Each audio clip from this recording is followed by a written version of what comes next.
še sama povedala eno zgodbo. In sicer to je zgodba o našem podjetniškem krožku. O tistih čist prvih začetkih, prvih korakih. To zgodbo je začel pisati, če se tako izrazim, naš profesor angleščine, Janez Gorenc.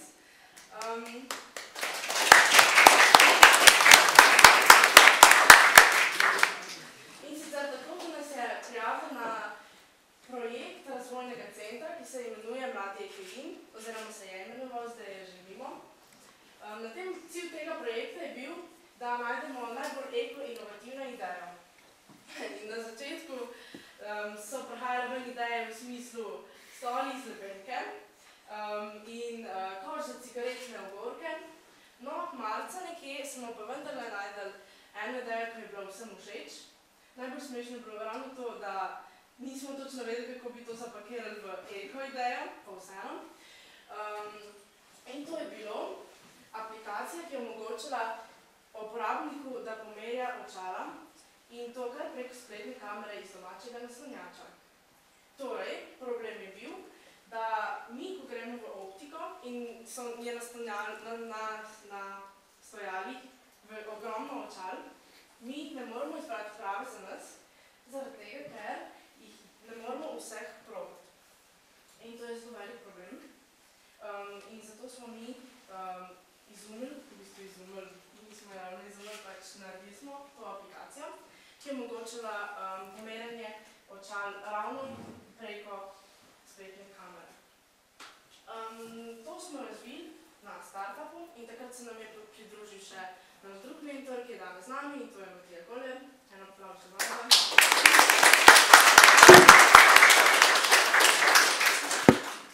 Ja, in od takrat naprej smo kar pobirali nagrade, čeprav v bistvu smo tekmovali z ostalimi ekonomisti, mi pa, ker smo gimnazijci, tega ravno nimamo v programu, ampak vseeno. Recimo, bili smo zelo uspešni na startupu, smo zasedli drugo mesto na Gea College in prvo mesto v tekmovanju največjo ideje, in to je Mladi Ekelin. Ja, naša zgodba se seveda s tem ni zaključila in letos jo peljemo dalje.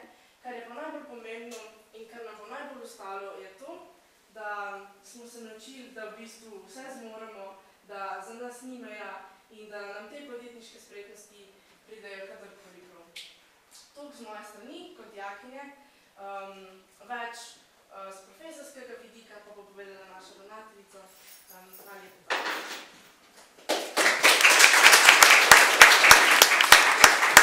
Hvala za besedo, cenjeni gostje, dragi dijakinje, dragi dijaki, obiskovalci, kolegice, kolegi. Še uraden pozdrav v imenu Gimnazije Novo mesto. Veseli me, da ste se odzvali povabilu podjetniškega krožka v tako velikem številu.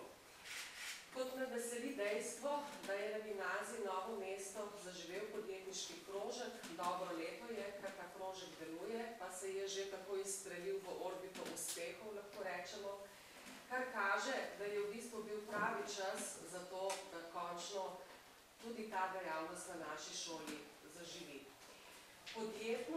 Podjetništvo je eden od ciljev gimnazijskega izobraževalnega programa in ena od 8 vseživljenjskih kompetenc, ki jih razvijamo v vseh srednjih šolah v Sloveniji. Nekako je veljalo prejšnja leta, da je podjetništvo bolj rezervirano za strokovne gimnazije, za ekonomske šole.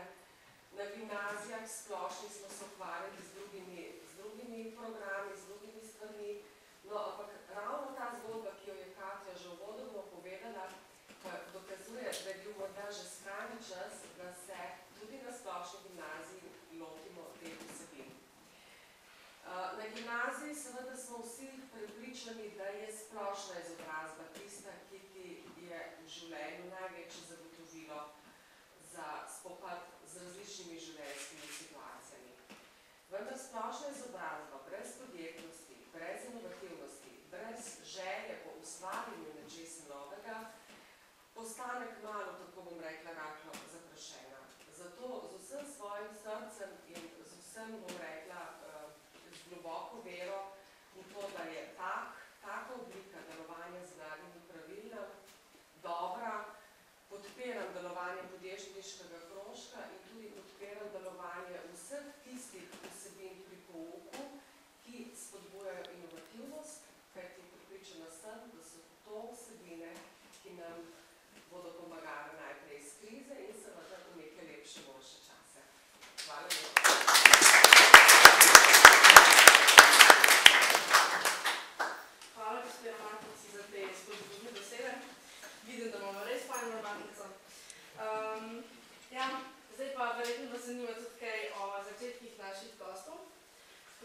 besedo kar dala njim, še dobro, da imam polno pisek. Andraž Gales je mlad podjetnik, ki svoj posel uspešno prepleta s študijem ekonomije. Lastno podjetje je ustanovil pri 19 letih. To je naš šolski zvonc, ja. Ukvarja se s spletno prodajo. Njegovo podjetje Ustvari.si je eden vidnejših ponudnikov spletnega marketinga pri nas, verjetno pa je najbolj znan zaradi svojega sladkega podjetja Mojačokolada.si. Jaz pravim, da to podjetje ni dobro podjetje, če ni kaj zraven za pokazati. Ja, dobro, bomo to tudi probali kasneje. No, zdaj pa kar izvolite. Jaz bom sicer malo bolj neformalen danes, ponavadi nisem vajen nekih formalnih nastopov, tako da verjetno vas najbolj zanima, oziroma vsaj večina izmed vas, kako se je moja podjetniška pot začela. Mislim, da smo dejansko začeli v 18 letih, s kolegom smo začeli, on je bil dizajner, grafični oblikovalec, takrat je bil še programer, pa še marsikaj drugega, jaz sem bil še čistilka, direktor in tako dalje naprej. V glavnem, takrat smo začela, nekako ona prva pot nas je vodila v izdelavo spletnih strani in mogoče, kaj poznate, kar se tiče Facebook aplikacij, Facebook marketinga, v glavnem oglaševanje nasploh. Bili smo začetniki na svojem področju, tako da se je zgodba dobro odvila. To je bil v bistvu potem prvi formalni skok tudi v odprtje SP-ja 2009. Tako da lani smo potem zgodbo še malo bolj odprli, zdaj trenutno v ekipi smo 4. Začeli smo se ukvarjati še z nekaterimi ostalimi spletnimi oglaševalskimi kanali, ponovno smo odprli tudi spletno trgovino Mojačokolada.si, kjer v bistvu prodajamo razne čokolade na slovenskem trgu. Letos upamo, da bomo prišli še na hrvaški trg, glavno razširili svojo dejavnost. Tako da jaz sem sicer pričakoval, da boste malo v večjem številu bolj dijaki tukaj, glede na to, da smo v gimnaziji. Vidim, da podjetniška pot ni samo za dijake, ampak tudi za ostale. Jaz se strinjam, definitivno, nikoli ni prepozno. Kakršnikoli starosti ste, oziroma česarkoli se tudi mislite lotati, jaz sam pravim, oziroma moj nasvet za vse je, da se ne razmišlja preveč ozko, da se razmišlja globalno, ne lokalno. To zna biti mogoče tudi rahel problem trenutno pri Slovencih, ker vsi gledamo v bistvu tako ozko, kaj bi se dali narediti v nekem ožjem okviru. Saj vem, definitivno treba je začeti tukaj na začetku, ampak vsekakor jaz sem prepričan, da vsak pozna tudi nekoga, ni treba vedno začeti sam, kakor berem, oziroma kakor poznam čud ostale podjetnike, mislim, da jih je zelo malo, ki bi kdo kakšen biznis resnejši začel sam, več ali manj to v duetu ali pa to kakšna ekipca.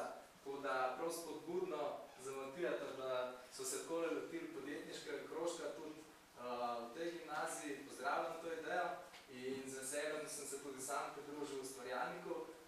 Se verjetno bo Matija kaj več povedal v nadaljevanju. V glavnem, jaz sem vesel, da vas zanima podjetništvo, definitivno pa ne bi rad razlagal samo o sebi, tako da jaz vabim potem vse na okroglo mizo, da skupaj odpremo kakšno razpravo oziroma še kakšno vprašanje z vaše strani, bo tako bolj zanimivo. Hvala.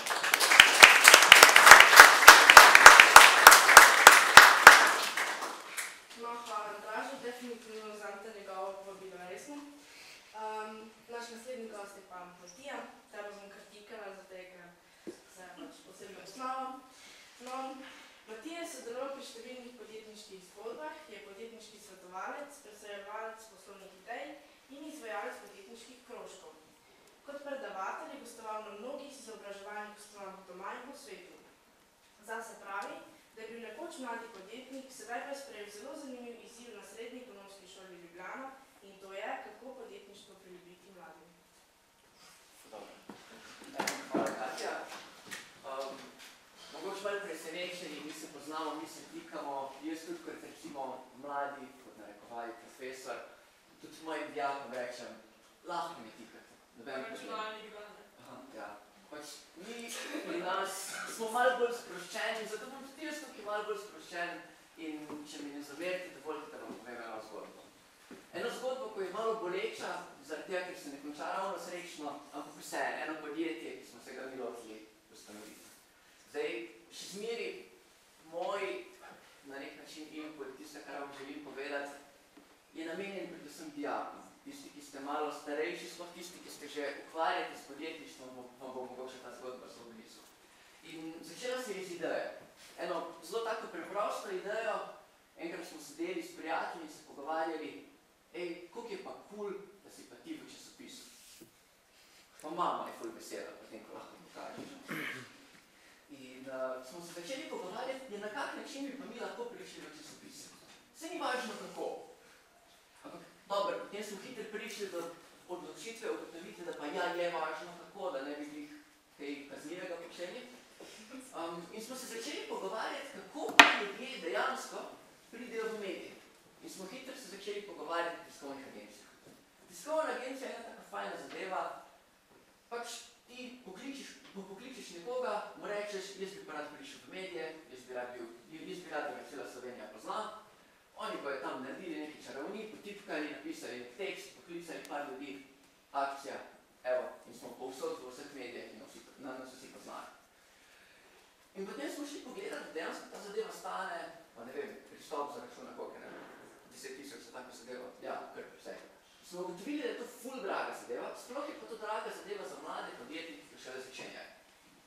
In smo prišli na idejo, kako če bi mi to poskušali narediti ceneje. Vse v končni fazi, vse, kar oni naredijo, je to, da vzamejo adremo, seznam točno vseh novinarjev, napišejo nek tekst, neko kratko izjavo za javnost, pošljajo in to je to.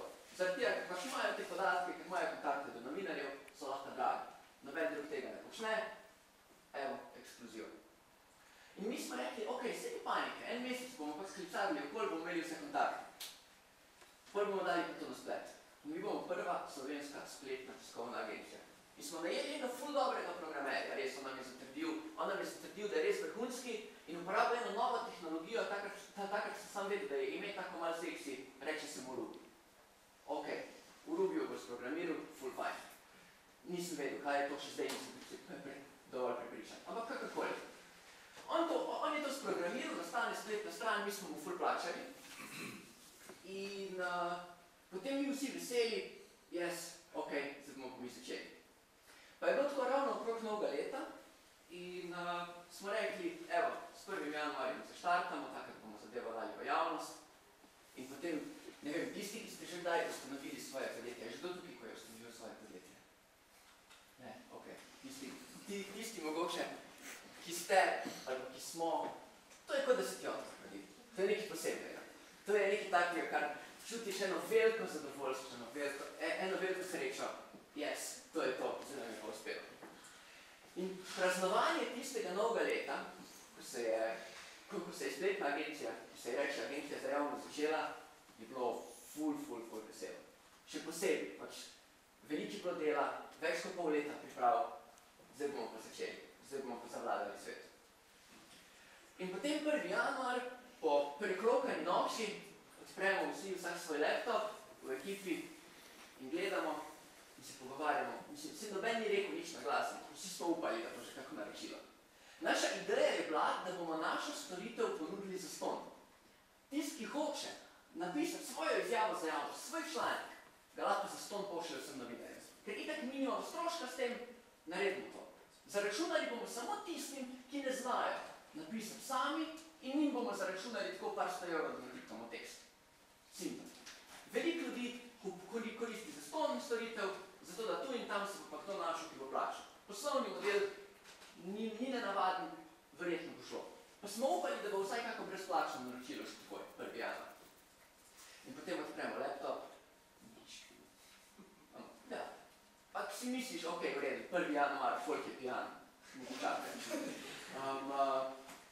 2. januar, spet nič. 6. januar, nič. 1. februar, nič. In potem smo bili še vsi skupaj konkretno živčnica. Ker pač po enem mesecu, pa mi smo res ful smo se potrudili na marketingu. Pač vsem smo povedali, da sajt obstaja, vsem smo povedali, da je storitev za ston. Mislim, za ston je, pa ne bi reči, da po enem mesecu nimamo niti enega naročila. To je nekaj ni v redu. In potem mesec po pol, brez enega samega naročila, ko smo si že lase pulili, ko je bilo že grozno, ker naenkrat meni zvoni telefon. Dvignem jaz telefon, on oživlja, a ste vi agencija za javnost? Jaz iskreno začuden, ker pač noben ne kliče agencije za javnost, ker noben sploh ne ve, da agencija za javnost obstaja očitno. Ja, smo, lahko pomagam. Ja, pa veste, mi smo pa prejšnji teden oddali eno naročilo pri vas, pa ste vi malo neresni, vi niste nič odreagirali. Čakaj, malo gospod, kako neresni pa. Se pa ja nismo dobili nobenega naročila. Mislim, pa je to mi vedi. Ja, če ste mi pa še potreditveni mail poslali. Potreditveni mail, čakaj. Res? A mi lahko prosim posredujete to, da mi vidim. In jaz dobim potem v mailbox, tako par minut kasneje, potreditveni mail številka 385. Izkazalo se je, da je naš dragi programer, ful dober programer, vse v redu naredil, edino zmotil se je v kodi tam, ko bi mogli mi dobiti obvestilo, da je prišlo tam naročilo. Naročila se niso nikamor hranila. Mi smo dobili ta naročila, ampak nismo vedeli, da smo jih dobili že vse pravi. Tako da nismo se dejansko uspeli, tako v prvem mesecu pa pol zameriti vsem možnim potencialnim stranom. In kaj mislite, kaj je bila moja prva reakcija pola? Pač malo loviti programerja, pa ga pač neki. Ok, napake, človeške, ni problema, dej, prosim popravi, gremo dalje. Mi smo še enkrat vse v marketing ponovili, ker če ne drugega smo vsaj vedeli, dej, marketing pa dela prav. Smo vsaj dobili neki naročil. Če ne vemo kakšne naročila, ampak vsaj neki je bilo. Ok, v redu. In on popravi, res mislim, pošteno, noben problem, ni nič zaračunal, tako je šel delati, tako je zrihtel. In potem pač nam reče, dej, zdaj pa stvar dela. Mi mi seveda še enkrat pošljemo vse maile, se opravičimo, damo oglase ven. Zdaj pa agencija za javnost ni zdela, pa samo naročila sprejemamo, tako da lahko tukaj pošlje. In res, samo 2 dni je trajalo, dobimo prvo naročilo in zelo plačljivo naročilo je bilo in ful je bilo fajn, ful smo bili veseli. En podjetnik je hotel pri nas promovirati aplikacijo spletna lekarna. Pač na telefonu imaš lekarno, če ti grdo boli, pa si doma v postelji, poklikaš, da bi imel aspirin in ti to dostavi na dom. Pač ful dobra zadeva, sem vedel, da jo bo imeli z veseljem sprejeli, ok, akcija, gremo. In potem, pač jaz takoj natipkam izjavo za javnost, pošljem in potem vzamem telefon, tako sedel sem za svojo pisalno mizo, vzamem telefon, pa rečem kolegu, ko je bil zraven mene, ne bo trajalo 20 minut, pa bojo poklicali finance. Zato, ker sem pač pisal zgodbo na tak način, da bi finance zagrabili, pa vedel sem, da bo. In potem res, tako 15 minut, kasneje začne telefon zvoniti in piše gor finance. Ker sem jaz spravljen cifre, pa so on reči, yes, v redu, imam jih. Dvignem telefon z onim največjim nasmeškom. Ona, ste vi agencija za javnost, samo on nasmeh. Ja, smo, lahko pomagam. In potem, zdaj, se opravičujemo naprej, da bom zelo ekspliciten, ampak dajem dobesedni navedek. P-vam-m, a ste vi normalni, kaj vam ni jasno? Čakaj, malo, a ste vi z časopisa Financi? A je vse v redu, a je kaj narobe?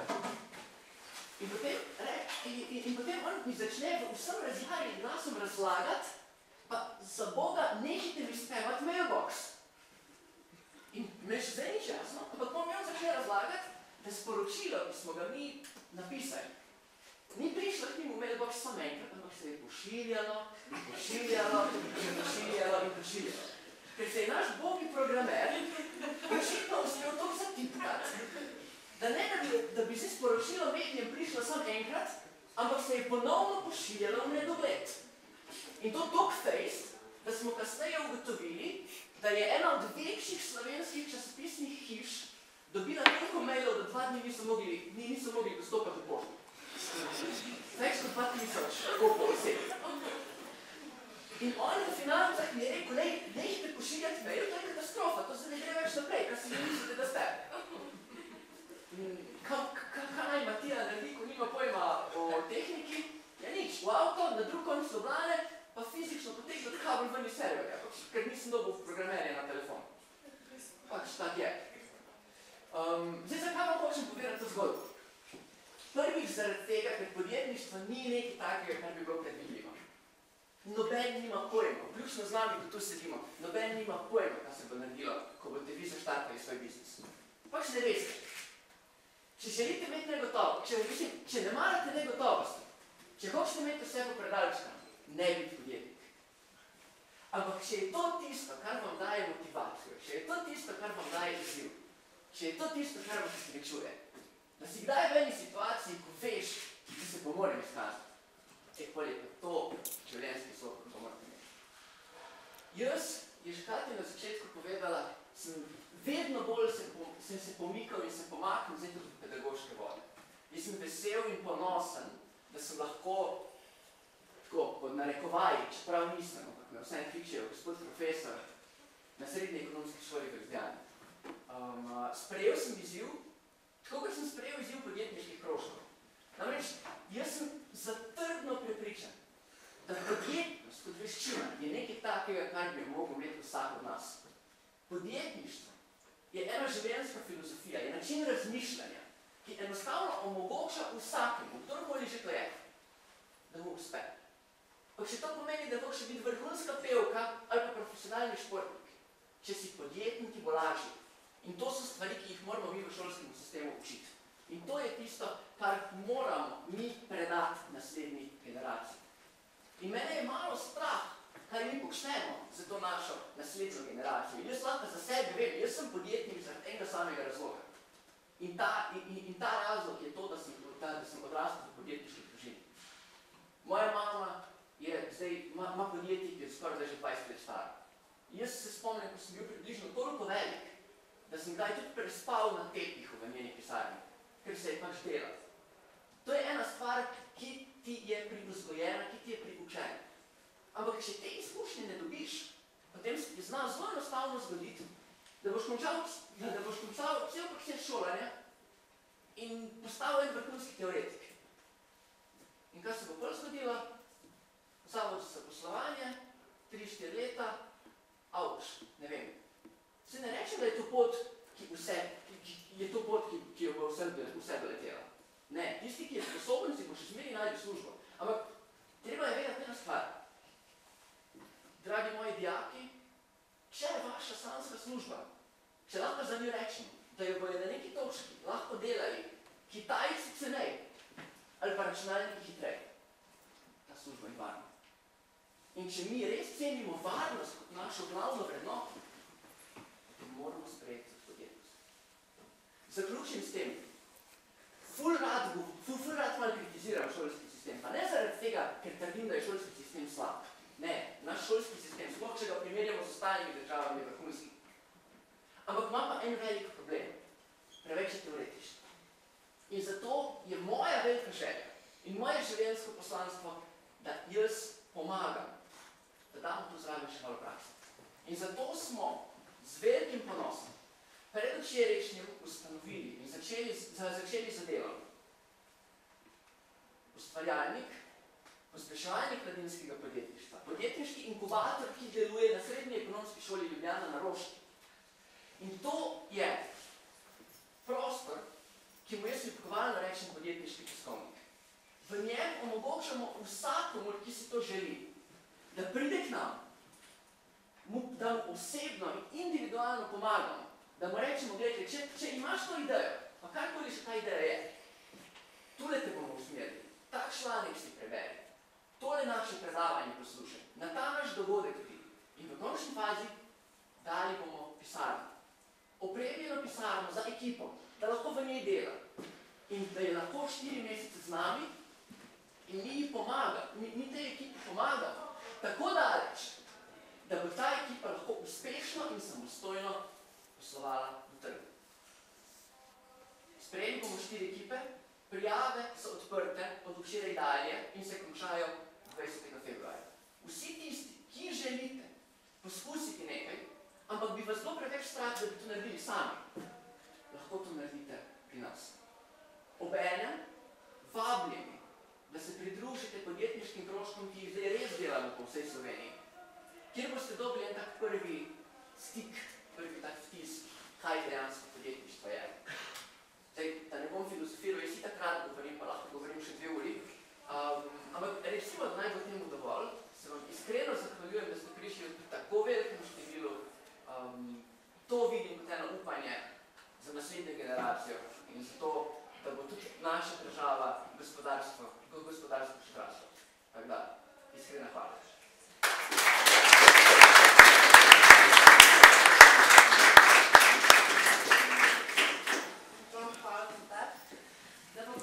Nismo samo podjetne, bo dokazala Manca s svojim pevskimi sposobnostmi. Jaz zase ne upam tržiti, da jih imam, ampak ok, oni pa se zikar ima, tako da boste imeli priložnost slišati v pesmi Pristopni mi.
ki mlade s podobnimi ambicijami podpirajo. In predstavnike teh imamo danes z nami. In to so Matjaž Krč iz inkubatorja Podbreznik, mentor, potem Tjaša Kump-Muren iz razvojnega centra in Tatjana Muhič iz novomeške enote Zavod za zaposlovanje. No, prav, ker se nam je pa pridružil še Gorazd Prav, karierni svetovalec pri agenciji Moje delo.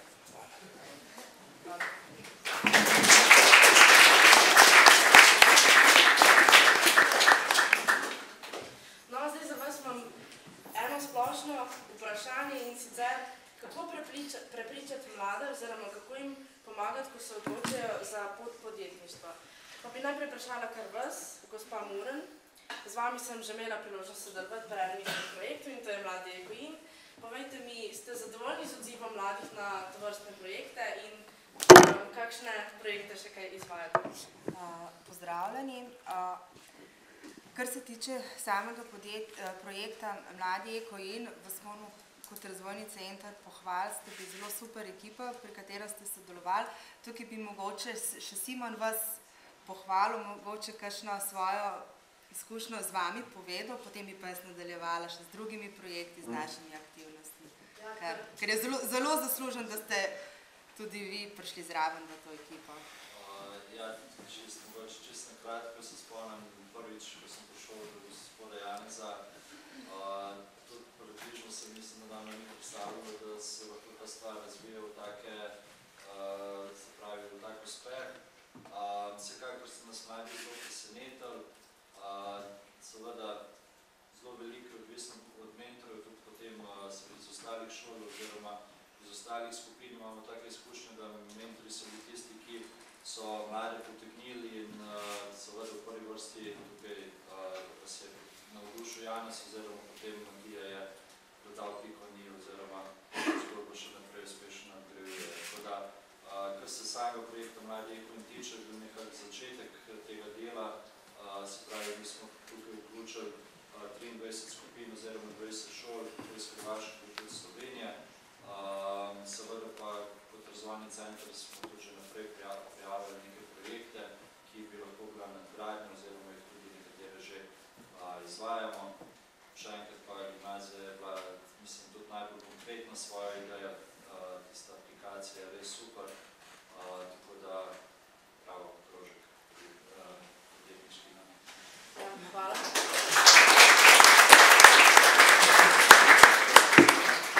No, pohval nimamo nikoli preveč, tako da je to dobro slišati. To je bil v bistvu začetek tega, kako mlade zanimerati, da bi se odločili za podjetništvo. Dejansko smo potem vas poskušamo čim bolj aktivirati, čim bolj motivirati, da ste čim bolj drzni, čim bolj inovativni in vas v tem spodbujati. Zato smo se odločili tudi, da nadaljujemo s projekti, da vas čim večji meri povabimo in kako vas pripraviti do tega, da boste svoje ideje razvijali. Tudi nam je v interesu, ki smo ravno iz okolja, da tudi v sklopu samega podjetniškega inkubatorja tudi peljemo določene aktivnosti, določene projekte za mlade.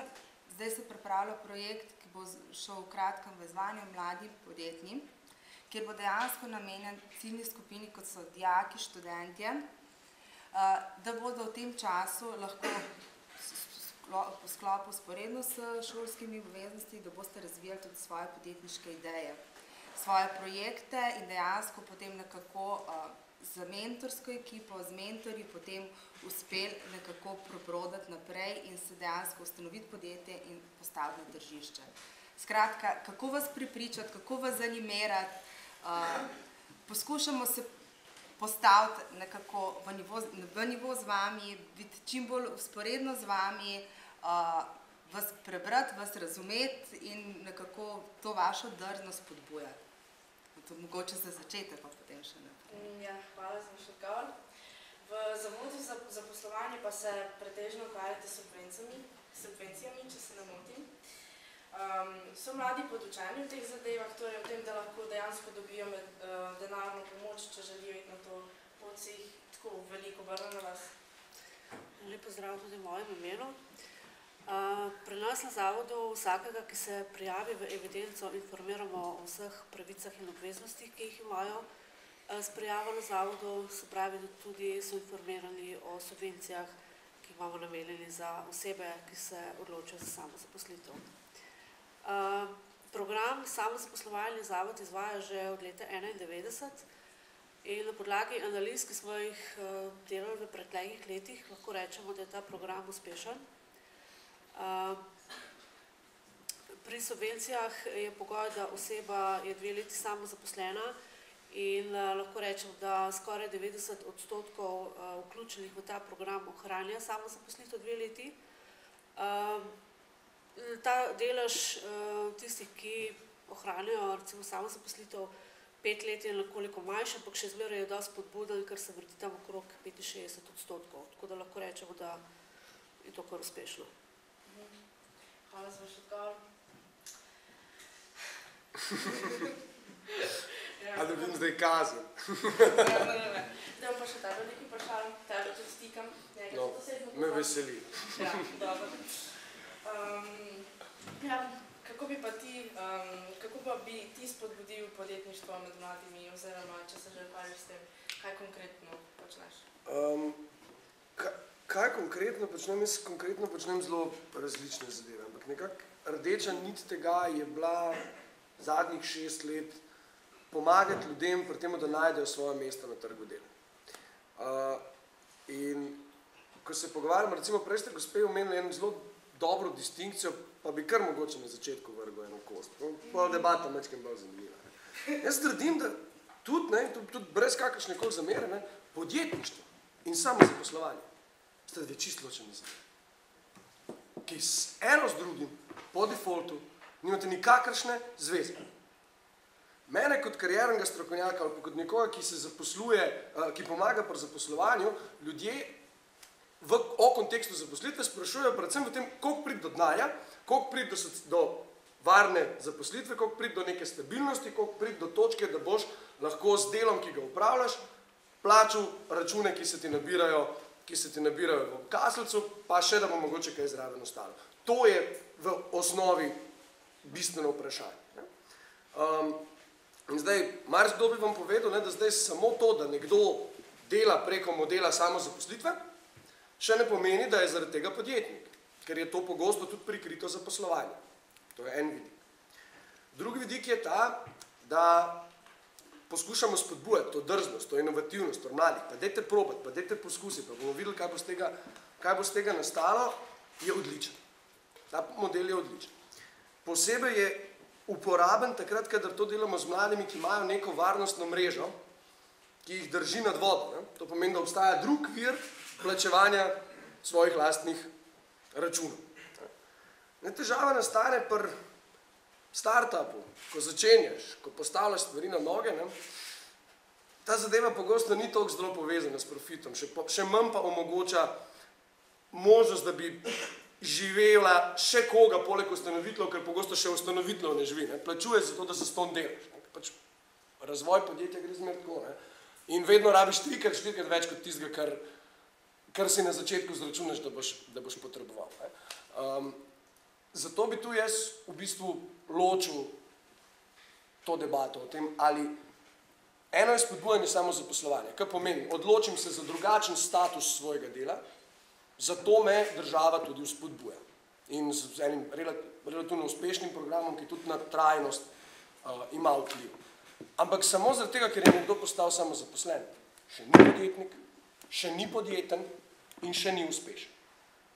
Nič od tega še ni podjetnega? Kaj ga naredi podjetnega je, da začne o sebi razmišljati kot o podjetju. Kar pomeni, imate zelo veliko samozaposlenih, tudi jaz recimo delam tako, da sem jaz samozaposlen in imam primarnega delodajalca, da tako rečem. In zdaj, večina ljudi se s tem zadovolji. Reče, ok, grem na SP in pri nekom šihtam v bistvu, nisem podjetnik, ampak šihtam pri nekomu, ampak me pač plačuje preko pogodbe. Zdaj, jaz bi drugim prepustil razprave, da mogoče kakšnemu drugemu mestu, a je to prav ali ne, ampak to še ni podjetništvo. S tem imamo samo človeka, ki preko podjetništva dobiva denar, po možnosti je zaradi tega v slabšem položaju lahko, ne?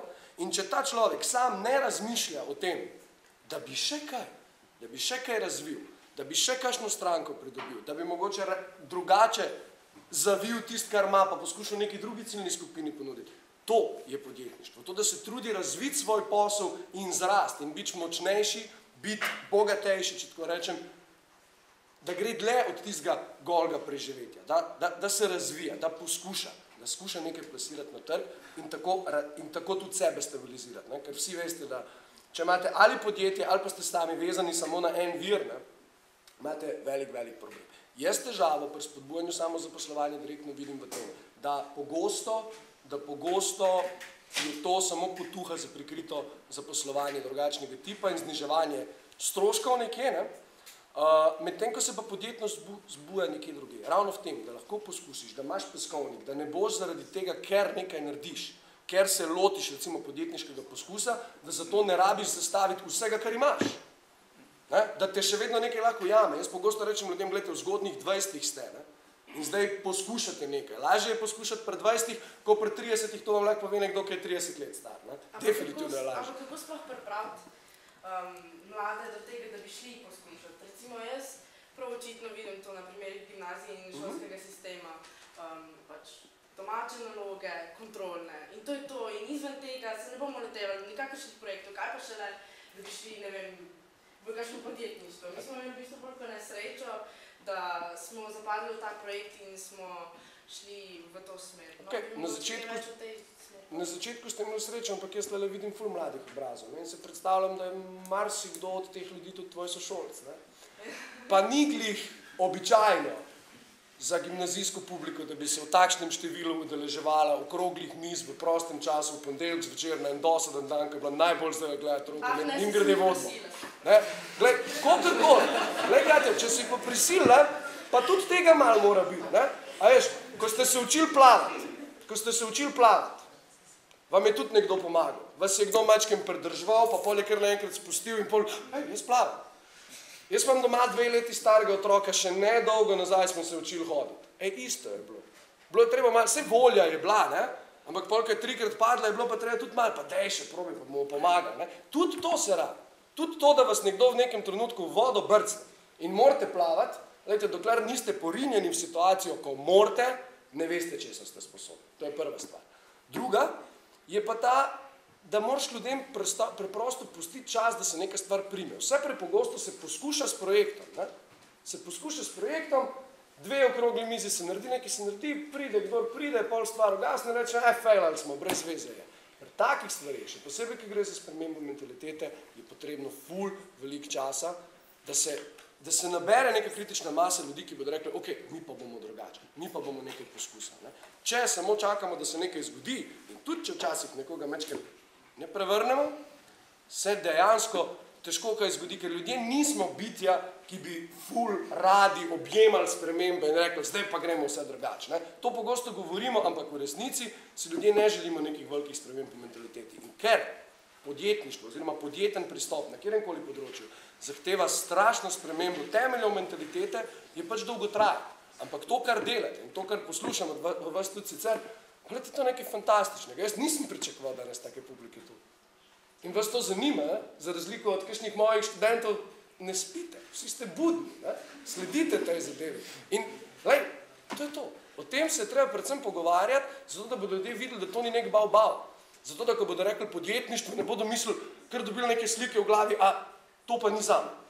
Ampak da bodo dobili sliko nečesa znanega, nečesa, kar ti je razumljivo. In če ti je nekaj razumljivo in poznano, se tudi lažje v to spustiš, lažje začneš neke stvari poskušati. In pogosto smo preveč kritični, ko pričakujemo uspeh tam gor. Lej, uspehi so tudi dol, čisto majhni. Ko se uspehi začnejo nalagati, pa rata tudi velik uspeh in tudi realno, tudi podjetje tako funkcionira. Ker če ti funkcionira kakorkoli drugače, se pripričujem, to ni zdravo podjetje. Če vam podjetje zraste tako, obstaja zelo velika verjetnost, da vam bo jutri padlo tako. Če zadanete na lotu, obstaja ogromna verjetnost, da čez leto dni boste imeli manj denarja, kot ste ga imeli pred tem. In to je znanstveno dokazano. Enako velja za to, če uspeh pride kar tako, da pade, tudi dolg ne ostane. Če pa v njega vložen dolgotrajen trud, pa lahko uspe. Sorry, ker sem si toliko časa vzel. Ne, to je ljudi, kar vsaj spijo na Matija, bi še nekaj dodal. Jaz se lahko tukaj samo nagora zdaj navežem, predvsem v tem oziru, da je treba ločiti dva tipa podjetništva, ko se pogovarjamo o tem, mislim, ko se v javnosti pogovarjamo o podjetništvu. Imamo podjetništvo, ki ga folk dela zato, ker hoče, zato, ker ga je potegnilo, zato, ker mu je to fajn. Ne vem, mogoče jaz izžarevam ta tip, ker hočem, da se nekaj naredi in tudi krožki grejo v ta smer, v to smer. Pa imamo pa še drugo podjetništvo, ko so ljudje, ki iz takega ali drugačnega razloga ostanejo brez službe in pol se morajo nekaj rešiti, in pol se morajo nek svojo eksistenco rešiti. To je tisto podjetništvo iz potrebe, tam pa razumemo, da veliko ljudi potem posega po subvencijah. In tam potem, to je ciljna skupina, ki jo subvencija še toliko bolj nagovarja, zato ker ljudje si pol razmišljajo, ok, jaz poberem teh 4500, 2 leti imam prispevke plačane, bom že nekaj zgural. Ampak problem, pa ga lahko jaz z konkretnimi številkami ponazorim, zaradi tega, ker je naše podjetje tudi sodelovalo kot podizvajalec, mi smo delali svetovanja presoje poslovnih idej. Od 493 presoj, ko smo jih v enem obdobju delali, pa pač v pomočni enoti zavoda naši, lahko rečem, da smo jih imeli, teh prikrite zaposlitve, se pravi SP, ko je delal sam pri eni stranki, tako, bom rekel, več kot tretjino. In to je problem. Drug problem je pa, ko gremo še korak naprej, pa rečemo, da druga tretjina teh ljudi se je pa ukvarjala z direktno osebno prodajo. Herbalife, Lioness, SideTalk, prodaja zlata, prodaja finančnih produktov. Tu imamo pol problem, ko dejansko pač mi tudi to mečemo v isti koš, to moramo strogo ločiti. In zdaj, jaz bom rekel, ja, velik problem je in ne bom idealist, pa bom rekel, podjetništvo bo vse rešilo. Ja, mislim, zelo težko bo rešilo strukturno brezposelno. Mislim, seveda se da vseeno. Ampak, mnogo lažje mi podjetnost učimo vsakega posameznika, ko je še mlad. In če to naredimo, ta oseba bo mnogo lažje preživela potem v bodoče, ko vsi vemo in vsi poznamo statistike, da zdaj recimo bomo tekom našega življenja, pa naša generacija, koliko 8-9 služb zamenjala. Tam nekje, pa se številke spreminjajo praktično vsako leto dobim podatek o tem, koliko zaposlitev bomo imeli. Moj zadnji podatek od lani je bil vsak od vas tukaj. Bo imel 7 jobov, ne rečem jim zaposlitve, ker zaposlitev v slovenščini predpostavlja nekaj drugega. 7 jobov, preden boste stari 30 let. In to je glavni argument, zakaj je treba razmišljati o podjetnosti. Zaradi tega, ker to vam daje varnost. In to je nekaj, kar mora biti strogo noter vpet v vsako obliko programa razvoja gospodarstva, programa razvoja šolstva, tudi reforme trga dela, vse. To je tisto, kar pač se moramo zdaj pogovarjati. To je ključno reformno vprašanje, ne vem, naslednjih 10 let. Hvala. Gospod Krč, vi ste tudi investitor in eden od članov žirije oddaje Dober posel. To je slovenska priredba Dragon's Den. Tako je. Razumem, ja. Tudi mi smo želeli sodelovati, smo se potem odločili, da ne bomo. Škoda. Ja, škoda. Zmagal. Kar sem hotela vprašati to, kakšne kompetence oziroma sposobnosti morajo imeti mladi, da pridejo tako daleč, da in pomagate z investicijo. Kaj mora imeti podjetje? Jaz bi najprej ločil ta dva vprašanja. Zdaj, da pridejo zraven, pa da damo investicijo. Jaz bi tako rekel, da jaz sem pač noter v enem od skladov tveganega kapitala in mi smo gledali ideje oziroma poslovne načrte in pa smo ugotovili, da v Sloveniji pač kronično primanjkuje nekega poslovnega znanja, ne tehničnega, ampak poslovnega. Tako da smo naredili tudi to mentorsko skupino, kjer v bistvu pomagamo podjetji, da pridejo do takega nivoja, da potem so primerni za denar, da damo denar noter. Zato pač sem tudi mentor. Sem tudi poslovni angel, to pomeni, da je v bistvu, to je pa še malo prej, da če nekdo pride, recimo najbolj uspešno podjetje, je bilo tako, da je prišel študent k meni in je imel super krasno tehnično idejo in je imel popolnoma nič poslovnega znanja in sva skupaj naredila poslovni načrt, bila je neka delavnica, pravzaprav podobna delavnica, kot teče na Podbrezniku vsake 3 mesece. In smo pač poslovno čisto predrugačen načrt. To je bilo 5 let nazaj, bil je študent, bil je brez denarja, zdaj podjetje številka 1 na svetu v svoji niši. Jaz sem včeraj prišel pravzaprav iz Amerike, ker smo šli round, se pravi obiskovati pač okolj, in kjer smo v bistvu v 2 tednih oziroma 12 dnevih, po tega je bilo 3 dni na Floridi turističnega, to je treba, tako je treba. Če že greš. Ja, v bistvu smo se spet zmenili za posle, da bo podjetje spet zraslo za več kot 20%. Zdaj, pa če se povrnem najprej. Jaz mislim, da je ta trenutek en fantastičen trenutek, noben od vas si ne moreš želeti, da bi bil kjerkoli drugje, v kateremkoli drugem času. Zakaj?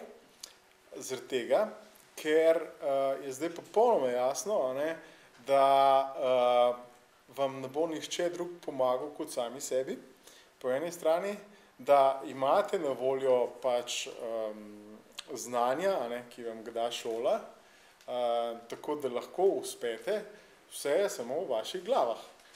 Se pravi, kolikor boste sami želeli, to boste naredili. Jaz recimo bom rekel, da sem pač primer, nisem imel stričkov, nisem imel nič, še malo pa bom pol leta pač po tujini hodil, zato ker sem to želel. Jaz sem pri 16 letih vedel, kaj bom počel, in to zdaj počnem. Točno to. Skratka, na vas je, da vlagate energijo, zato da boste postali izvrstni. Izvrstni pomeni izvrstni, ne povprečni. Stvar je v tem, da zdaj ne živimo več v Sloveniji, ne živimo več v Evropi, ampak živimo v eni vasi, ki se reče svet. In vi konkurirate Kitajcem na trgu delovne sile. To se bo mogoče slišalo zelo drzno, ampak boste videli, tako je. Zdaj, kje je pa problem? Problem je pa v tem, da Kitajci imajo 2 skledice riža na dan in so noro, ampak noro želijo uspeti, plus to, da njihova država, kitajska država, najboljšim plača štipendijo in grejo na najboljše fakultete v Ameriki, recimo, ali kjerkoli pa so. In potem, ko pridejo tja, drugi ga žurajo, oni se učijo, drugi delajo svašta, oni se učijo in so spet najboljši v razredu. In to je vaša letvica. Še enkrat, od vas je odvisno, kaj boste iz sebe naredili. Nobenega drugega ne morate reči, da pač on je kriv. Ne, vi ste gospodar svoje usode in ste ravno prav stari, da lahko naredite iz sebe karkoli hočete. In zdaj, če se povrnem nazaj, kaj je potrebno? 3 zadeve, ki jih imate vsi. Ena je radovednost, druga je strast in tretja je drznost. Edin pri tretji stvari ponovadi pri Slovencih je treba zelo pomagati. Ampak tudi to znamo. Znamo. Namreč, če sem prej omenil Kitajce, kot ene konkurente, vam zdaj povedal še drug primer. V kateremkoli branži sem bil, in bil sem v zelo veliko branžah, greš na svetovne sejme, vedno je na svetu, so 3 sejmi, ki so najbolj pomembni. En je v Nemčiji, en je v Ameriki, en je na Kitajskem ali pa na Tajvanu. In na teh 3 sejmih zelo hitro naletiš na Izraelce. Izraelci so enostavno najbolj agresivni narod, prodajno agresivni narod, kar obstaja. Jaz sem šel prav pogledati, zakaj je to tako. In potem sem pač ugotovil, da je stvar zelo enostavna. V Izraelu pri 18 grejo vsi v vojsko.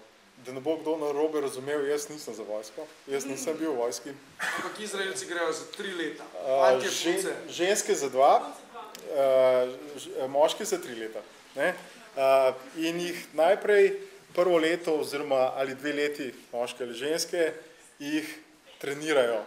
To ni zafrkavanje v glavo, to je trening, zato ker oni potem grejo dejansko v vojno, ne? Sicer se ne reče vojna, ampak lahko so ubiti, lahko morajo ubijati. Se razumemo? Pri 19 letih, ne vem, koliko ste stari, pa bližate se tem letom. Ne? Potem v bistvu dajo najboljše v raziskovalne inštitute v vojski, ne? Zadnjo leto, kjer so odgovorni pri svojih 20 letih za razvojne programe, ki so lahko vredni $10 milijonov. Ko imajo za sabo predstavitev pri svojih 20-21 letih, grejo na fakulteto, lahko nadaljujejo razvoj teh projektov, ki delajo, usmerjeni so, da so vse seminarske na temo nekih idej, in ko to naredijo, jih čaka na inkubatorju, jih čaka mesto, jih čaka denar, jih čaka mentor. In pri 27 letih je dosti običajno, da oni svoje podjetje že prodajo in grejo lahko na Karibe. Grejo, nočejo več delati, ne? Vsaj tako se jim zdi. In potem nadaljevanje je pa, da so pol leta na Karibih, ne? In potem se jim zmeša od tega, ker nič ne delajo in grejo nazaj in grejo še eno 10-krat bolj drzno stvar početi. In to je to. Torej, zdaj sem vam povedal, ne, kaj ta globalna vas počne, ne, in kaj lahko sami veste, kaj počnete ali pa kaj ne počnete. Od vas je, kaj boste naredili sebe. Torej na Karibe. Sem nekaj dodam, Katja. Čisto zaradi tega, ker je bilo zdaj omenjeno ta drznost in to, kaj se takšnim mladim zaupa. Ne? Seveda tudi v Izraelu je to rezerviran za ta boljše, ne? Ampak v vojsko morajo pa vsi. In je tam neka selekcija, ne pravim, da bi se mi mogli v to je. Ampak je pa ena stvar, ki je ful pomembna, ki jaz skozi vidim, zato so me tudi zdaj povabili, da delam karierno orientacijo na ekonomski šoli v Ljubljani. Ker vidim, da se ta generacija konstantno podcenjuje. Vi ali pa mi, če mi dovolite, da seštejemo vašo generacijo pri teh letih, smo najbolje usposobljena in izobražena generacija v zgodovini človeštva. Ja? Nihče drug nikoli v zgodovini človeštva ni tako dolg v šolo hodil. Nihče drug v zgodovini človeštva se mu tako dobro ni godil tekom odraščanja, kot se je godil nam. Na splošno gledano seveda v primerjavi s celim svetom in zgodovino. Ne? To pomeni, živeli smo v najboljših možnih pogojih, super so poskrbeli za nas, vrhunsko izobrazbo imamo, ampak po drugi strani non-stop pri mladih vidim konstantno na stran, ja, ampak jaz še nisem tam, jaz še ne znam dosti, se moram najprej naučiti, bom pa jaz probil. Nikoli ne boste znali vsega. Ni variante, če čakate na to, da boste imeli perfekt pogoj, da boste vse obvladali. Jaz imam prijatelja, ki je delal gimnazijo 8 let. Matija ga pozna. Točno ve, o kom govorim zdaj. 8 let je fant delal gimnazijo, tako medo, je tako len, počasen, ampak ima pa en passion. En passion je imel in to je bila organizacija 14-dnevnega tabora za otroke, za mlade, od tam od 4. do 14. leta, ki ga delajo v Mariboru na Kolpi in je čudovita zadeva. Ampak mi smo delali skupaj v eni organizaciji, dečko je talent, sposoben, vse živo in mi smo njel pa dej, mater Jure, prevzem neko stvar v svoje roke, ti obvladaš, ti znaš. Ja ne, še ne znam dosti. Še ne znam dosti. In pa je vseeno tisto maturo nekako zgural in je še po tu vetril in oblačil po FDV, dok njemu enkrat ni puklo, ko je videl, da na FDV-ju tudi več ne more študirati, tako kot študira, pa da vsako leto za bluzi, faks, pa ne vem kaj vse. Dečko je spisal prijavo za Erasmus, ono res zadnja šansa in je šel v Bratislavo študirati. Zaključil v 2 letih to, kar tu v 5 ni mogel, upisal masters, našel ljudi, začel razumeti, dobil perspektivo, nehal razumeti o tem, da je Slovenija edina stvar, da mora tu najprej uspeti, preden lahko gre ven. Ne? In še ta stvar, ne? Ravno danes sem z dijaki, s katerimi smo se pogovarjali o študiju v tujini in so začeli relativizirati študij v tujini v smislu, to je pa brez veze. To pa itak sam preveč hvalijo, ampak to je slabo za državo, če naredimo to stvar. Lejte, pri nas nam nekdo vcepla v glavo, da je slabo iti ven, pogledati in prinesti izkušnje nazaj. Se vam nihče ne brani nazaj priti. Vnaprej se branimo, joj, to pa beg možganov, jaz tega ne bom, a Kitajci pa Indijci načrtno pošiljajo ljudi v tujino, zato da se naučijo in pridejo nazaj. Ugradili so sistem cirkulacije možganov, da se možgani vračajo. Če mi pošljemo Slovenca na Stanford, ga pošljemo zato, ker tu ne more študirati ničesar, kar bi na Stanfordu lahko. Ker tu ne more biti v kontaktu z ljudmi, s katerimi bi na Stanfordu bil lahko v kontaktu. In če pride nazaj, ali pa če ga znamo nazaj potegnem, da enkrat na leto po 14 dni sodeluje na projektu, je to že več, kot če bi ostal tukaj. Sploh ne bi razvil tega potencijala. Mi se tega bojimo. Vete, še en podatek, naj z njim zaključim, koliko je pomembno razumeti globalni svet. Pravijo, da 1/4 do 1/3 GDP-ja Indije. 1/3 do 1/4 bruto družbenega proizvoda Indije je denar, ki ga Indijci na delo v tujino pošljajo nazaj domov. In zdaj boste rekli, da ljudje od tukaj, ki jih pošljete v tujino, ne vplivajo na domače gospodarstvo. Njim treba gledati Indijo, gledajte Bosno, Kitajsko in tako naprej. Tudi tam pol ekonomije temelji na kešu od zunaj. Da ga ljudje, ki so šli, vračajo nazaj. Če znate to pravilno skoristiti, lahko imate z tega rezultate. Lahko pa z tega se hvalite, koliko imate fajn državo, ki vam jo financirajo gastarbajterji. Stvar percepcije je. Ampak v bistvu je stvar v tem, če ste dovolili, da vas podcenjujejo, pa da vam rečejo, ni še prišel tvoj čas, pa nisi še ti v redu. Glejte, vsaka mlada generacija v zgodovini človeštva se je s tem soočila. Tiste, ki so si pustile to zgodbico prodaje do svojega 30. 35. leta, so ugotovile, da pri 35 jim pač več ne morejo vzeti vajeti v svoje roke. Da jim pač več ne pustijo. Še nobena generacija ta starih ni sama šla in vam dala prostora in rekla, prid zdaj ti v moj fotelj. A ne. Nikoli nikdaj. Ker vi sami lahko objektivno pogledate, glejte, imate več znanja, več izobrazbe, več je bilo vloženo v vas ali pa v nas, kot v kjerokoli generacijo v zgodovini človeštva. In to je rukzak, koristen rukzak, ki ga nesete s seboj. Zdaj lahko ga vržete v smeti, lahko pa probate pa brskati po njemu, če v njem kaj, kar bi lahko porabili. In to je podjetništvo. Mogoče še. Evo, ker si rekla, pač, da imate samo neke naloge pa tako. Jaz lahko vem iz svojega življenja, kako je to približno pri meni šlo.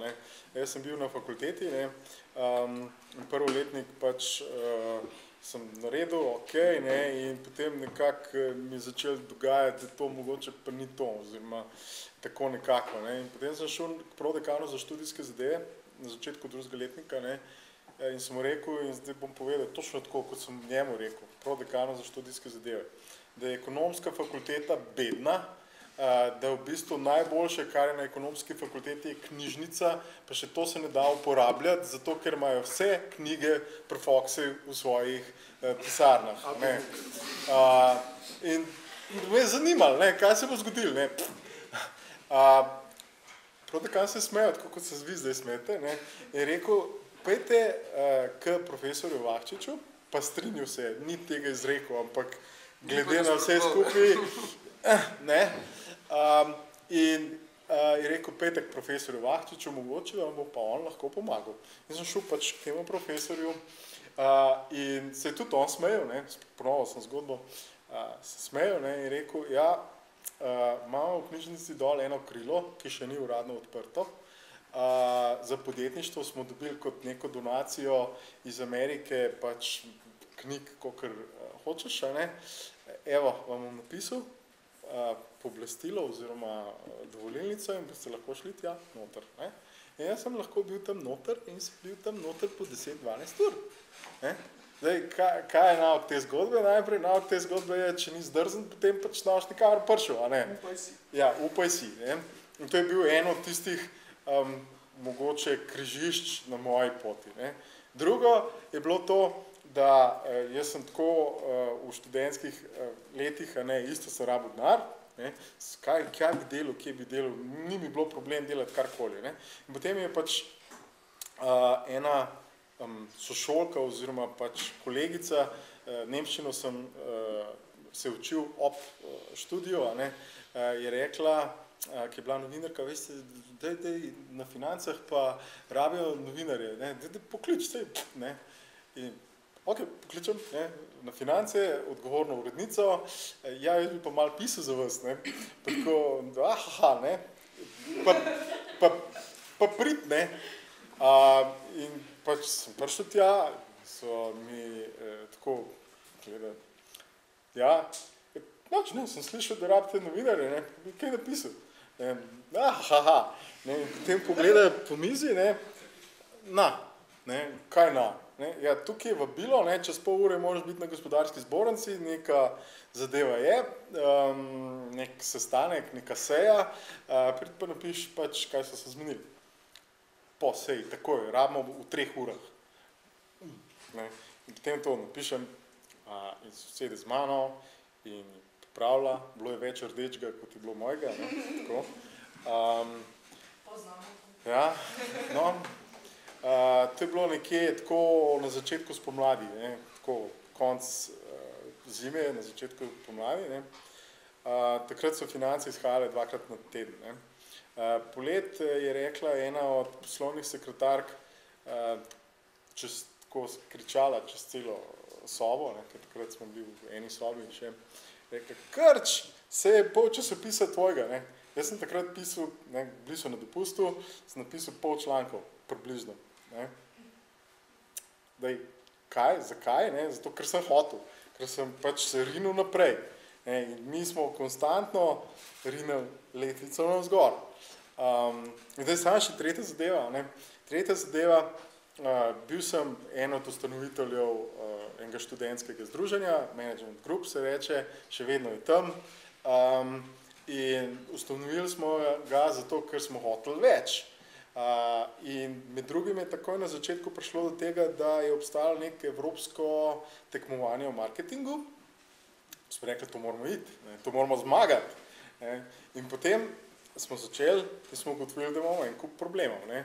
Mi smo bili sicer med boljšimi v angleščini, da se razumemo, ne, 9-ke, 10-ke, ne, ampak vseeno, ne vem, smo dosti dobri ali nismo dosti dobri, točno to, a ne, kar je rekel, ne. Pa smo ugotovili, smo šli gledati, kaj imajo. Imajo case-e. Mi na ekonomiji nismo imeli case-ov. Mi smo nekaj brezveznega se učili, a ne. Smo imeli noter debato.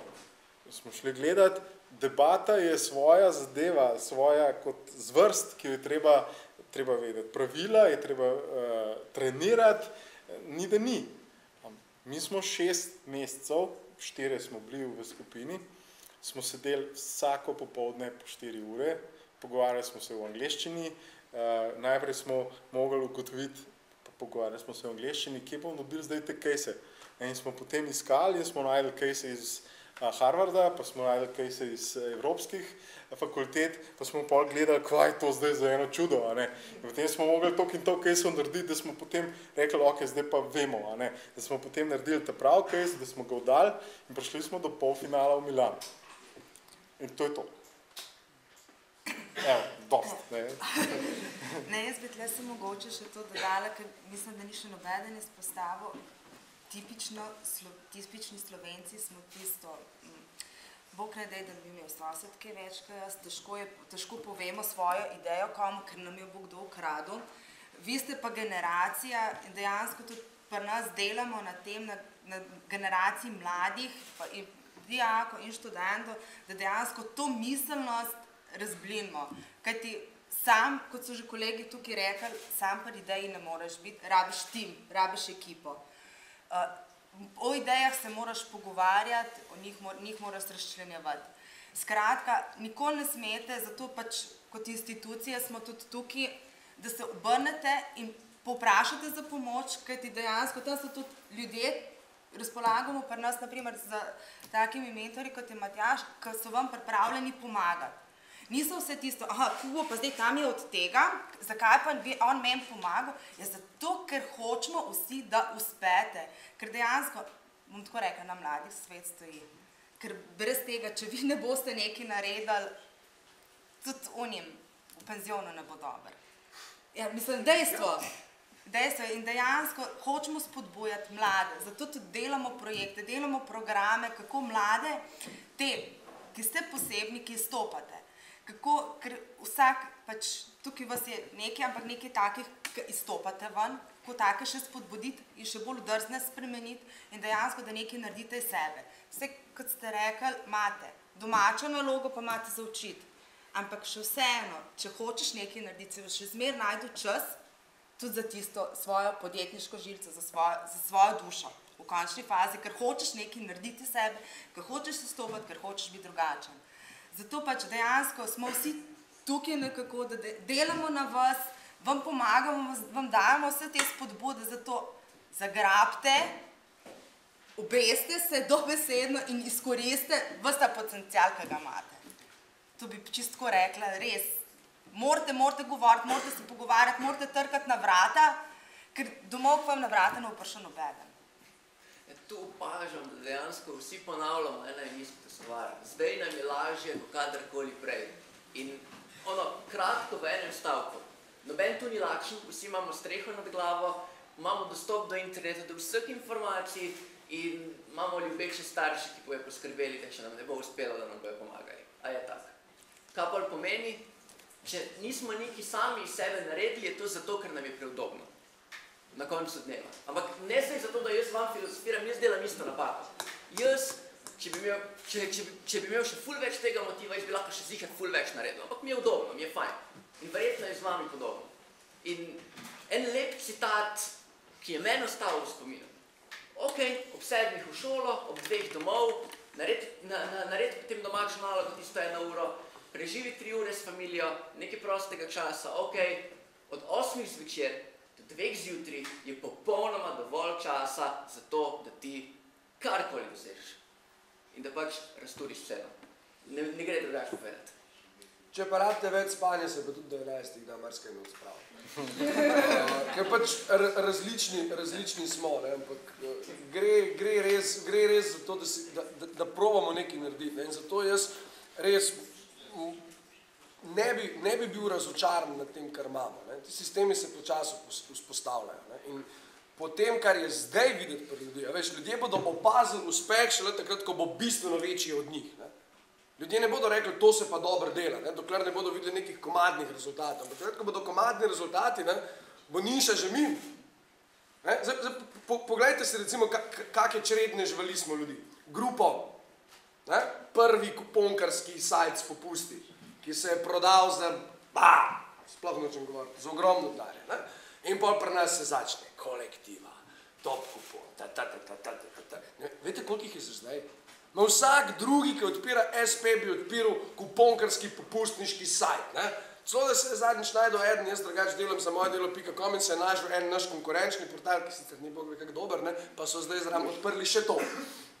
Torej, šli so prepozno v en biznis, 3 leta za nami so šli v biznis zaposlitvenih oglasov, in zdaj so šli 3 leta prepozno ali pa 4 leta prepozno še v drug biznis.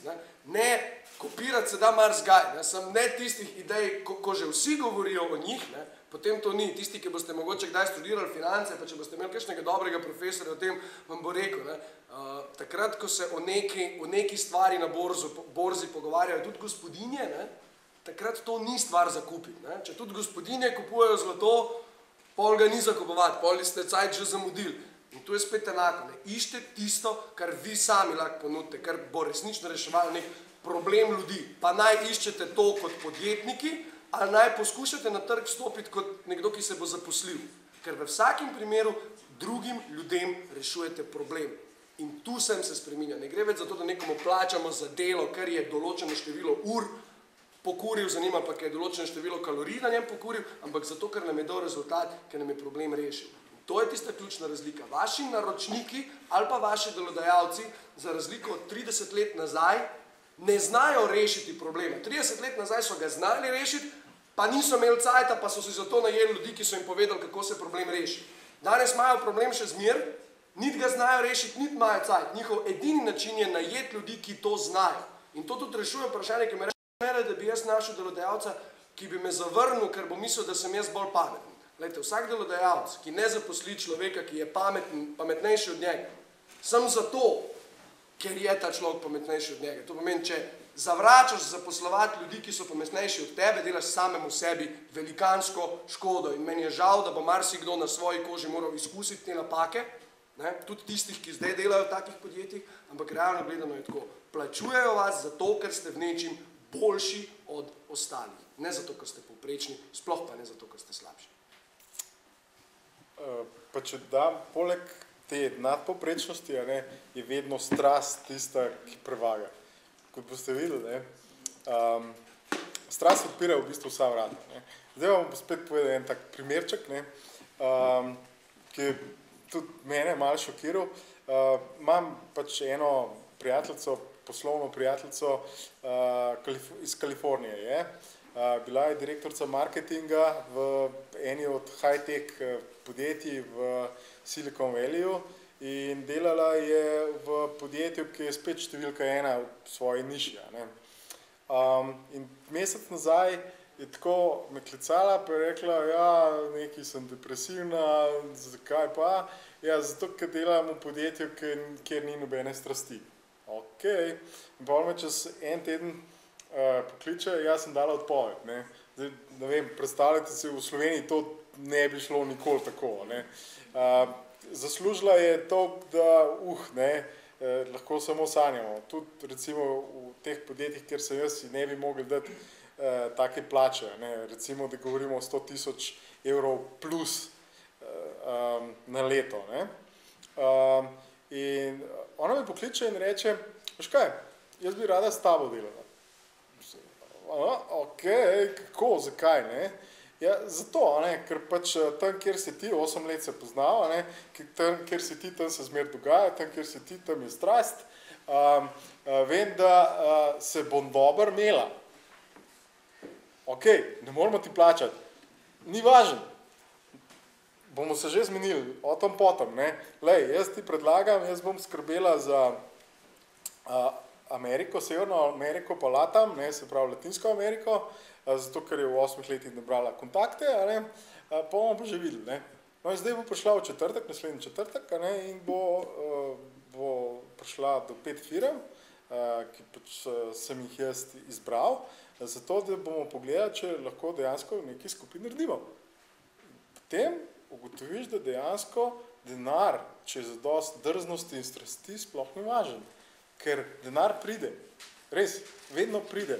Tisto, kar manjka, je energija, strast, drznost, radovednost. Jaz bi sam še iz praktičnega vidika povedal eno besedo, motivacija. To je mogoče ta glavna stvar, ki sem v tej zgodovini, 2-letni, ki imamo, kar se tiče SP-jstva, samega spletnega oglaševanja. Glih pol leta nazaj smo v bistvu iskali enega tržnika oziroma tržnico in smo dali eno glas na študentski servis. Javili se nam je 150 ljudi, pa smo pol v istem popodnevu še mogli dati glas dejansko dol. In jaz sem se odločil, da bom potem vsako od teh 150 ljudi dal 5 minut. Pač vsak od nas se zasluži vsaj 5 minut, da pojasni, zakaj, kako in da se predstavi. Od 150 ljudi na koncu smo zbrali samo 2. In ta glavni razlog, pa ta 2 nista bila niti približno iz trženskih vod, niti približno noben ni imel pojma. Ok, mogoče neka osnova je že bila, ampak res ta glavna zadeva je bila motivacija in to sem pogrešal pri veliki večini, ki opažam tudi pri svojih kolegih, študentih, pa predvsem potem mlajši, pa iste stare generaciji, da nam manjka motivacije, zakaj v bistvu sploh delati, zakaj v bistvu posežiti po tej stopnički več. Mogoče je bila to ta glavna zadeva res. Motivacija in če je z motivacijo, strastjo, se da marsikaj doseči. Čeprav mogoče denarja ni, pa denarja še v startupih, še lep čas ni, ampak ja, brez motivacije je kamorkoli težko priti. Hvala, Andraž. No, če se ne motim, je v publiki tudi Gregor Mohorčič iz Zavoda Republike Slovenije za šolstvo. Pa bi imela eno vprašanje kar za vas. Kako Zavod spodbuja podjetništvo? Lepo zdrav, na mojem imenu, Gregor Mohorčič, Zavod Republike Slovenije za šolstvo.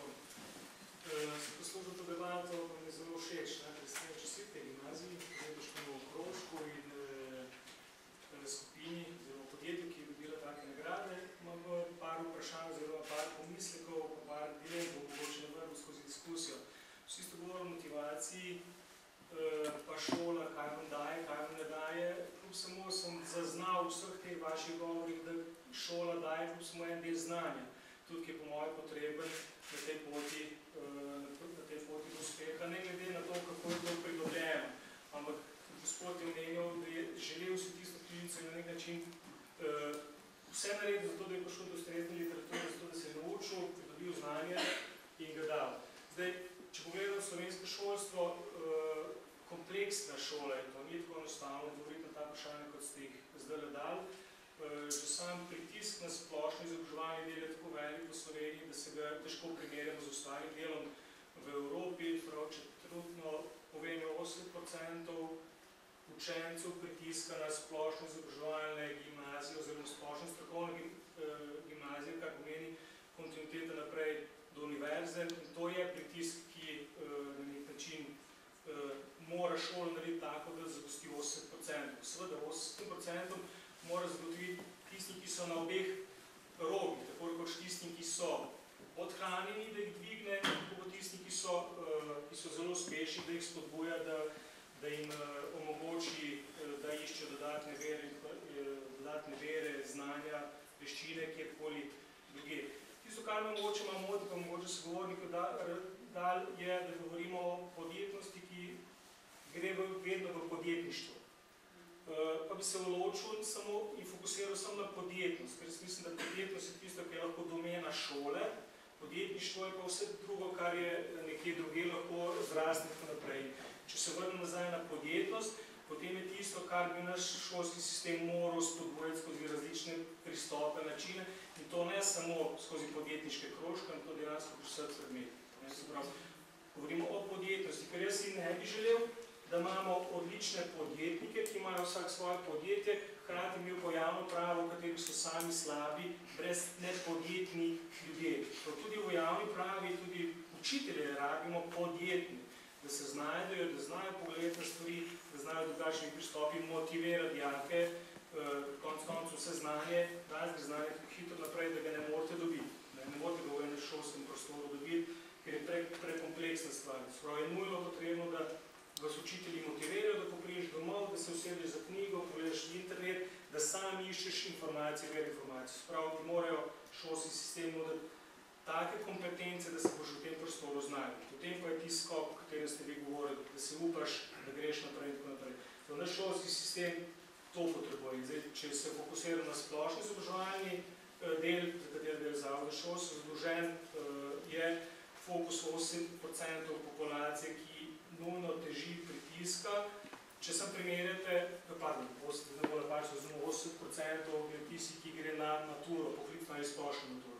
Pritisk na splošno izobraževanje del je pa 40%, na splošni strokovni gimnaziji. To se opravičujem. Ampak vsi ti imajo željo in potem naprej študirati.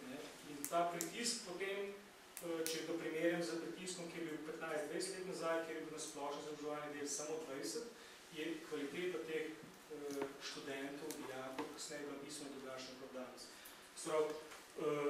Tisto, kar se zagotovo šolski sistem trudi, ampak je težko tako na hitrico obrniti levo desno, je, da se učitelji pa potem v razredih spodbudijo, da dobijo neke kompetence za podjetnost, ampak ne samo za podjetnost, tudi za druge stvari. Vse se začne nek način z branjem in tako naprej. Za te veščine, zato da potem učenci, dijaki znajo poiskati prave informacije, se potem za prave stvari lotiti. Seveda, potem pa moramo vse tisto, kar ste po moji presoji strokovnjaki, ki ste bolj kompetentni, kot sem jaz sam, da poiščete mentorja, da pomaga pri vseh teh idejah, ki ste jih prej razvili. Sam šolski sistem, pa mislim, da se mora fokusirati na podjetnost kot tako, kot kompetenco, ker tisto je ostalo potem ven. Ker bi se danes govorilo o zgodbi o uspehih, vsaki govor o zgodbi o uspehih je pa ena kopica še taki, ki pa so se slabo končali. Teh pa najbrž bo treba tudi kaj reči. Zgodba uspeha je sestavljena iz neuspehu, iz polago neuspehu in vsako korakanje naprej je sigurno treba izvedno rečem, če hočeš letnico za višino preskoče do neke mere gre z mesta, potem moraš vzeti zalet nazaj in potem preskočiti še višjo letnico. Tako da, mi se trudimo za kompetence, za to podjetnost in želimo z raznimi oblikami dela z učitelji to narediti, je pa seveda s stvar učitelj na koncu, ker učitelja v razredu tisti motivira ali pa ne motivira. Ključ uspeha je mentor, učitelj, starš, ki znajo primerno okolje ustvariti, potem pa seveda uspeh ne izostane.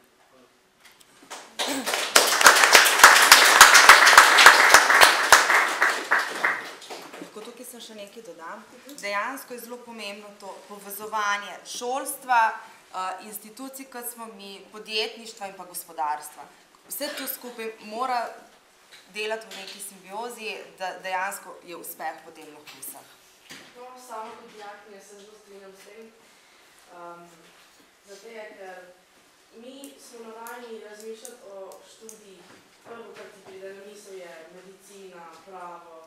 Zelo težko se postavljaš v vlogo, ne vem, gospodarstvo. To je zame nek tak abstraktni sektor. Nikoli nisem slišala nič o tem razen izkušenj, ki sem jih imela s svojimi starši. Tako da, mogoče je tega malo premalo vseeno v gimnazijskih programih, ker pač ne dobimo zadosti informacij in tudi zelo malo, recimo tudi samo predstavitev in za ekonomsko fakulteto in ostale stvari je bila zelo slabo udeležena, ker enostavno ne poznamo teh zadev.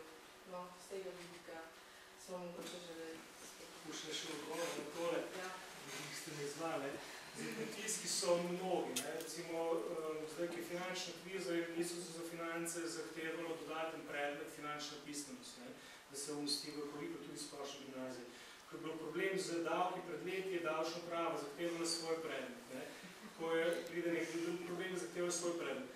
Čim ustvarite predmet za to področje, potem ste ga že praktično slabo popotnico naredili. Ne gre za to, da ti ustvariš predmet, gre za to, da ti naučiš kompetence, veščine na tem področju, da mu daš neko osnovno znanje, da se oni znajo. Čim ugostite to že predmet, potem je to lahko del ekonomske šole. Splošna gimnazija je pa prvenstveno, pač cilj gimnazije tak, vse v Sloveniji smo tako definirali, da je to pripravljalnica za študij. Se pa strinjam, da mora dobiti tudi vsak dijak z tega področja neke veščine, znanja, s katerimi bo opremljen. To se pa strinjam. To je čisto res, da če je predmet, da v bistvu nam dijakom se to v bistvu zameri, ker je predmet in del obveznega kurikuluma. Je pa tudi res, da jaz ne razmišljam o stvarih, ki jih ne poznam in ne razmišljam, recimo, čisto konkretno. Jaz, če imam nek predmet, recimo nemščina, potem bom vedela, kaj mi nemščina nudi in se bom morda odločila za študij nemščine, ker v razredu resnici na ljubo. Niso vsi dijaki navdušeni nad nemščino, ampak nekateri pa vendarle so in s pomočjo tega predmeta dobijo osnovne informacije o nemščini in se kasneje lahko tudi odločijo za ta študij. Če pa jaz nimam tega v kurikulumu oziroma v urniku kot reden predmet, potem jaz ne vem nič o tem, niti ne bom pozanimala, zato ker smo vajeni, da nam vse pade od profesorjev in se niti ne bom pozanimala o neki abstraktni stvari, o nekih pojmih, ki jih ne razumem z neko terminologijo in če je pač nek predmet, mogoče bodo samo trije navdušeni, ampak vseeno bodo navdušeni, ker bodo vezani na tem. Če pa ni predmeta, oziroma vsaj kot izbernega predmeta, kot tako obšolska dejavnost, kot imamo na primer mi zdaj v podjetniškem krožku, pa ti nudi v bistvu, da spoznaš. Jaz bi se mogoče tukaj samo še toliko navezal na to debato. Ja, absolutno se strinjam. Podjetnost je tista, ki jo moramo vzpodbujati in ne vem, zdaj, kot nekdo, ki tudi uči podjetništvo na srednji ekonomski šoli, bo mogoče zdaj rekel nekaj malo bogoskrunskega. Jaz sem zelo proti, da bi prišel predmet podjetništvo široko v gimnaziji. Ker že na ekonomskih šolah dela dosti škode. Ja, čist res. Moj argument tukaj je zelo pragmatičen. Podjetništvo morajo učiti podjetniki. In to je zdaj čist organizacijsko problem, če ne vem, zgodovinar, kako ima premalo ur in mi pride v razred in mi uči podjetniško teorijo, pol neki ne bo v redu. Problem je tukaj v tem, da, mislim, ja, pogovarjamo se o motivaciji, moramo spodbujati motivacijo, ampak ena stvar, kar jaz vem, da bi drastično dvignila motivacijo na nivoju celotnega šolskega procesa, je to, kako mi dejansko percipiramo uspeh v šoli. Ne vem, učitelji se najbolj ukvarjamo z tistimi, ko so na meji. ko jih moramo dvigniti, da bojo prišli v naslednji letnik. Glavnino našega časa vzame neka birokracija. Mi se ukvarjamo s tem, da mi tisti minimalni standard sfuramo in mi ne zahtevamo odličnosti, mi zahtevamo povprečnost. Mi hočemo tisto minimalno nujno, da gre čez 50% plus 1. A si predstavljate, kak bi bil promet, če bi bilo 50% plus 1, da bi ti vozniški izpit naredil? Pobili bi se na cesti. Ampak v šolstvu, pri slovenščini, pri matematiki, pri angleščini, nam je dovolj, da znamo samo 50%. In teh 50% se sam nalaga. Ampak po drugi strani, tisti, ko pa res izstopate in tisti, ki izstopajo, imamo pa ta problem, da jim je v šoli dolg čas, da ne vejo, kaj bi in da nimajo možnosti, da se izpolnijo. Tu vidim jaz potem, podjetniški krožke in vse ostale dodatne aktivnosti. Ampak v enem stavku, mi moramo šolski sistem obrniti na glavo. Mi moramo nehati biti zadovoljni s povprečnostjo. Mi moramo na koncu zahtevati odličnost. To je tista razlika. In to pomeni, da mora šolski sistem iti bolj v smer mentorstva, spet eno veliko razpravo moramo odpreti o minimalnih standardih. Kaj so tisti minimalni standardi? Tam moramo biti striktni, ampak ne pomeni zdaj to, da boste gimnazijci, pa jaz kot gimnazijc, da bomo hodili v šolo, pa se pol cel dan učili in pol nam ostane pol ure prostega časa. Ne, mi moramo to drugače narediti. Mi moramo to zapakirati, zmenimo se, kaj je tisto, kar je res nujno, dajmo to kvalitetno, dajmo se usposobiti, da bomo znali to dati kvalitetno. Jaz sem prepričan, da marsikdo od nas, učiteljev, ne zna dati vsake stvari dovolj kvalitetno. In potem prepustimo mladi generaciji čas za hobije. V končni fazi in tu bolj prijemo tudi na podjetništvo. Iz hobijev bojo rateli posli. Tudi bilo, mogoče zelo dobro pomisliti na to, čisto zaradi tega, ker zdaj sam, jaz sem zdaj šele začel delati prav srednješolce na ekonomski šoli. In jaz sem hodil na gimnazijo in to na eno top shit gimnazijo, no? Ker sem bil navajen nekega reda, pa šele zdaj po enih 10 letih počas gledam, koliko bi one še mene lahko terali, če bi hoteli, pa niso, ne? So moji doma rekli, glej, dok je šola v redu, bo kul, ne? In pa dok ne štirke domov nosil, tako z levo roko, pa z žuranjem, pa ne vem kaj vse, noben je nič rekel. Noben je nič rekel. Dokler je šlo brez problema, ne na šoli ni nikogar nič briga, ne nekjer, pa sem hodil, res, jaz sem hodil na eno od, da rečem, top 5 slovenskih gimnazij. Hodil sem na gimnazijo Celje Center, za katero še danes stojim, da je tam med top 10, top 5 in še vedno vem, na kak način funkcionira.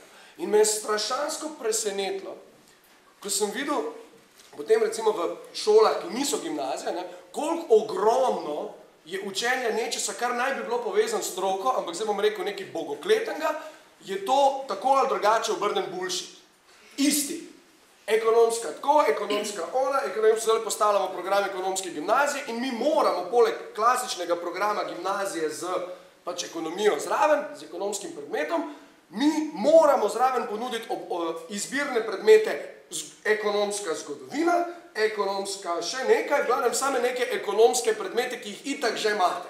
Zakaj se to ne bi mogli tam noter delati? Ampak jaz sam ne bi posegel v veliko kurikulum. Meni se zdi, res lahko rečem, ta splošna izobrazba, ki jo kot gimnazijci dobite, je ful važna. In pazite, je velika prednost, ker večina drugih držav nima. Imam par primerov ljudi mešanih družin, Slovencev, ki so tako Nemci in Slovenci, oziroma Slovenke in Nemci zasnovala družino in so se otroci učili malo tu, malo tam. Kadarkoli je bila selitev v Nemčijo, so se otroci tam v šoli dolgočasno. Nemški šolski sistem je precej šlo. Ko so prišli nazaj, so otroci dvakrat zapored, se je to zgodilo, so pa dvakrat ponavljali. Ker se je tukaj zahtevali bistveno več in jim je že v enem letu padel standard. Ni problem v tem, da vi dobite veliko znanja, ni problem v tem, da dobite veliko teorije, ni problem v tem, da imate recimo ogromno književnosti in tako naprej. Pol bi ljudje tam rezali. Pa je pa rekel, vzemimo vam splošno izobrazbo. Ne, mi bi mogli logiko obrniti. Lejte, svet se je obrnil za ne vem kolikokrat narobe, mi pa še vedno izobražujemo ljudi za logiko, ki je bila narejena producirati ljudi za industrijski sistem. To pomeni naučiti človeka čitati in pisati pa šteti, pa da ga boš lahko usposobil za neko basic delo, in kjer bo recimo en strugar že visoko usposobljen in pol ga boš dal v neko organizirano fabriko, ki je itak zagotovljena in funkcionira in bo 40 let tam. Lejte, že z ljudem, ki so danes stari 40-50 let, se je zgodilo ob krahu industrije prvo v 90 pa zdaj, da se je prvič v zgodovini jim zgodilo to, kar človeštvo ni poznalo. Usposobljenost, ki si jo prejel pred začetkom aktivnega dela, ni več zadoščala, zato da bi ti svojo delovno kariero končal. Lejte, med letom 2009 in 2011 sem delal s folkom, ki je ostal brez zaposlitve v Muri. In sem se za 2 leti in pol preselil v Prekmurje in gor delal z ljudmi, ki jim je bila, ampak vam povem, res težava. To so bili ljudje s povprečno starostjo nad 50 let, z večinoma nedokončano osnovno šolo ali pa tam. V glavnem ženske, ki so še bile na težjem položaju, izjemno hudo, pa izjemno visoka stopnja invalidnosti, ampak vseeno smo nekako nad 35% ljudi spravili v neke programe zaposlitve, ne vem kaj vse. Bili so v zelo podobnem položaju, kot so danes mladi iskalci. Cel kup znanj, pa cel kup sposobnosti, pa nič sformaliziranega, nič ni bilo na papirju. Ampak ljudje so bili prepričani, da če ni na papirju, tega sploh ne smem uporabljati, tega ne smem povedati, da ne smem delati stvari ali pa se lotiti stvari, za katero formalno nismo usposobljeni. To je narobe. Ni problem, da vas drilajo matematiko, je bil prav omenjena finančna pismenost. Jaz se ful strinjam, da bi moral biti učni cilj, da pride dijak iz gimnazije, naprimer, finančno pismen. Vendar zato, da bi bil izpolnjen učni cilj finančne pismenosti, mi ne potrebujemo predmeta finančna pismenost. Ampak bi lahko malo več dragsnal obrestni račun pri matematiki, ena najbolj pomembnih stvari, čisto vsega od vas pa od nas tepe, ko boste imeli kredit, ko se pogovarjamo o bonitetnih ocenah, ne vem kaj vse, koliko ur se pri tem matematiki nameni? 3-4 v celih 4 letih. Lejte, so države na svetu, ni vam treba daleč pogledati, ki so že začele razmišljati, da mi potrebujemo več, ne manj izobrazbe. Ne vem, če veste, ampak Hrvaška je že nekaj let nazaj se odločila, da bodo 4 leta srednjega izobraževanja obvezno. Kar pomeni, da bodo zahtevali kot standard od svojih dijakov, da imajo končanih, pri njihovem primeru, 12 let obveznega šolstva. Edino, s čemer nas ne bodo prehiteli, je to, da so oni ohranili svojo 8-letno osnovno šolo, v katero pa otroci že od nekdaj vstopajo leto dni prej kot pri nas, kar pomeni, da so v plusu pa še več obvezne izobrazbe zahtevajo. To je, jaz mislim, za državo dobro. Ker najhujše, kar se vam pa lahko zgodi, in to je tista točka preloma, vedno, ko se začnemo pogovarjati o podjetništvu, ko se začnemo pogovarjati o praktičnih veščinah za trg dela, ne, šolstvo tukaj ni samo zato, da bi usposobilo kader za gospodarstvo. In če bi šolstvo bilo tukaj zato, da bi usposabljalo kader za gospodarstvo in samo zato, je s tem šolstvom nekaj hudo narobe, ker pol ne služi več tistemu interesu, ki bi imel. Problem pa je, da se mu reče, ok, če ne bomo servisirali gospodarstva, se z njim sploh ne bomo pogovarjali, ali pa bomo začeli učiti samo neke konkretne veščine. Ne, pa trpi izobrazba, pa trpi znanje, pa srečate človeka, ki je nerazgledan in se z njim težko pogovarjate. In to se slovenskim gimnazijcem, ko gredo v tujino, zgodi pogosto, če se ne družite glih z ljudmi, ki so hodili na dobre šole. Pri nas je neka izobrazba standard v javnemu sistemu, ki jo drugod uvrščajo samo v elitne gimnazije in jaz pravim, da to, kar imamo mi tu dobrega v sistemu, da je to treba pustiti. Ampak razne obšolske dejavnosti, že prej hotel skočiti, ampak se pa rekla obšolske dejavnosti. Ja, ampak to je to. Vse je kurikulum. V njemu se bodo uredile stvari, ampak izven tega bi pa mogoče marsikdo mu pasal malo dlje v šoli ostati, če bi sploh imel aktivnost. Mogoče bi kdo v šoli pri obšolski aktivnosti sodeloval do 5 popoldan, če bi imel možnost sploh v šoli biti, ker jaz vem, da se marsikera šola zaklepa, ko je konec 7 ure in je konec, nimaš ničesar več. Jaz mislim, da bi bilo ogromno narejenega, če bi se marsikateri učitelj vgriznil v jezik takrat, ko katerem od svojih dijakov ali pa učencem skuša povedati ta grozen stavek, ti pa za to nisi. Pa kako hudiča ti to veš? Kdo si ti? Kako si drzneš nekomu reči, ti pa nisi za to? Ne bi rekel, če bi probil. Če mi trener rokometa, meni, ko poskušam vreči rokometno žogo, reče, ti nisi za to, you're the expert. Ko mi pa učitelj zgodovine reče, ti pa nisi za podjetništvo. A imaš firmo doma? Nimaš. A moš neki na črno šušmar? Tega pa dost. Glejte, tam rabimo, na obšolskih dejavnostih lahko dodamo prakso in s tem bomo rešili tudi dilemo tega. Glejte, vsaka prenova kurikulumov je zahteva prepire in ne vem kaj vse. Tega ni treba. V polju obšolskih dejavnosti, dodatnih aktivnosti, vsega tega, kar se lahko poveže s šolo, se bi dalo narediti ful več, kot je treba in zato ni treba spreminjati kurikulum. Zato se ni treba s tem ukvarjati, če smo dost pametni in usmerjeni k cilju in rečemo, kje pa bi lahko rešili ta problem. In se ga da. Vlačka Rožek to dokazuje. Ja, točno to. Na se katera v bistvu navezati. Na naši gimnaziji je v bistvu zelo dober primer, kako to funkcionira. In zato smo danes v bistvu tukaj. No, tle bi pa jaz zdaj mogoče izkoristila tisto, kar sem na začetku začela s pilotnim projektom Mladim podjetnik, bom zelo na hitro. Dejansko je to, obšolska dejavnost. Dejansko želimo mladim v času, ko so srednja šola, študij, da ob času svojih obšolskih dejavnosti dejansko iz sebe oblikujejo podjetnike. Zajeli bomo ekipo... Podjetne ljudi, rečemo, ne? Tako. Tako da dejansko bomo poskušali to, kar ste rekel, res nekako upeljati v ta usporeden sistem.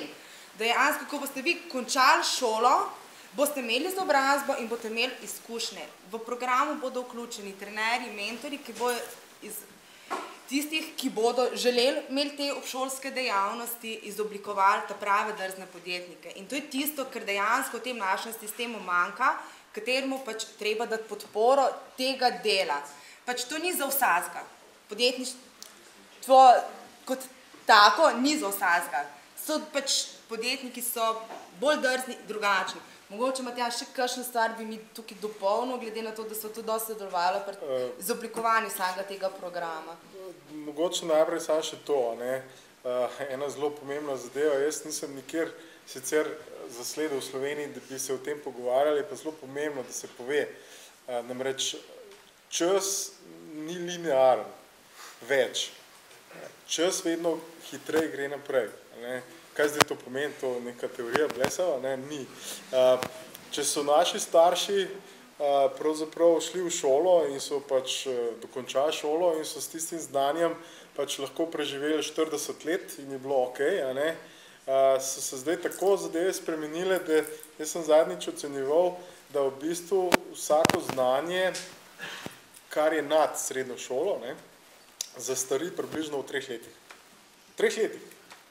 Jaz od tistega, kar sem na fakulteti dobil, ne uporabljam praktično več nič. Tjaša, mislim, da me je zadnjič gledala, ker smo prenovili neka gradiva praktično po par mesecih, zato ker pač niso bile več špica. In če hočeš uspeti, potem mora biti špica. In ko to pogledaš, tisto, kar je pomembno v šoli, ni to, kaj se naučiš, ni to pač skladišče v tvoji glavi, ampak kako se učiš, kako se naučiš, kako iščeš podatke in kako dejansko znaš te podatke potem žonglirati. In ko smo imeli eno tako prav fajn diskusijo, ko smo po 10 letih na obletnici mature smo se dobili, pa tudi jaz sem hodil na elitno gimnazijo in smo se pogovarjali, mater, kjer je bil najboljši profoks? Smo prišli skupaj, pa jaz sem hodil na naravoslovno gimnazijo v Ljubljani, se pravi, smo se raztepali po vseh fakultetah, od medicine do ekonomije, strojne, ni da ni. Smo prišli do ugotovitve, da najboljša profoksa sta bila en, ki je učil geografijo, pa en, ki je učil biologijo. Tudi jaz sem tega mnenja, nima veze z ekonomijo, kar je moja strast. Zakaj? Zato, ker sta oba dva učila, kako pristopiti k učenju. Nista zahtevala neke faktografije. In to je izgledalo tako daleč, da je sošolc takrat v srednji šoli je prišel popolnoma nepripravljen na uro biologije in je pač bil vprašan strani učitelja in si je zmislil, vse si je zmislil v nulo. In mi smo ga sam gledali. Naš profesor je pa tako, kar nadaljujte. In on si je pač pred našimi očmi zmislil celotni sistem. In ga je učitelj spodbujal. Na kar na koncu reče profesor, usete se, reče, jaz vam bom dal 4. 4. To je več takih učiteljev biologije, ker smo čisti isto. No, je rekel, veste zakaj? Pojma nimate. Tudi eno besedo niste prav povedali, ampak ste sistem prav razvili, zato vam da 4. Za 5 bi jih ni, ne? Ja, za 5 ne bi bilo higienično, ne. No, hvala. Mislim, da je debata kar dobro uspela. Ziher obstajajo še kakšne stvari, ki bi jih mogli še predebatirati, ampak na tej točki bi zaključili. Torej, še enkrat se zahvaljujem vsem gostom komisije, tudi vam, ker ste se udeležili tega. Zdaj vas pa skupaj vabim še na krajše druženje s pogostitvijo. Jaz bi vse še rekel, ne, za mlade in podjetne, ne, če vas zanima, jaz sem prepričan, da vas zanima, potem bo še tukaj, ne, tudi še kolegica Maja od zadaj, bova odgovarjala, ne, vprašajte in dobili boste odgovor, če ne boste vprašali, potem bomo vedeli, da ste v povprečju, zdaj se pa sami odločite. Smo pa pripravljeni še pridati, da dejansko vam še enkrat prosim o tem, pač vam to priložnost še enkrat predstavimo, glede na to, da vsi že na uro gledate. No, ker moram biti zadnjo besedo še enkrat. Kar.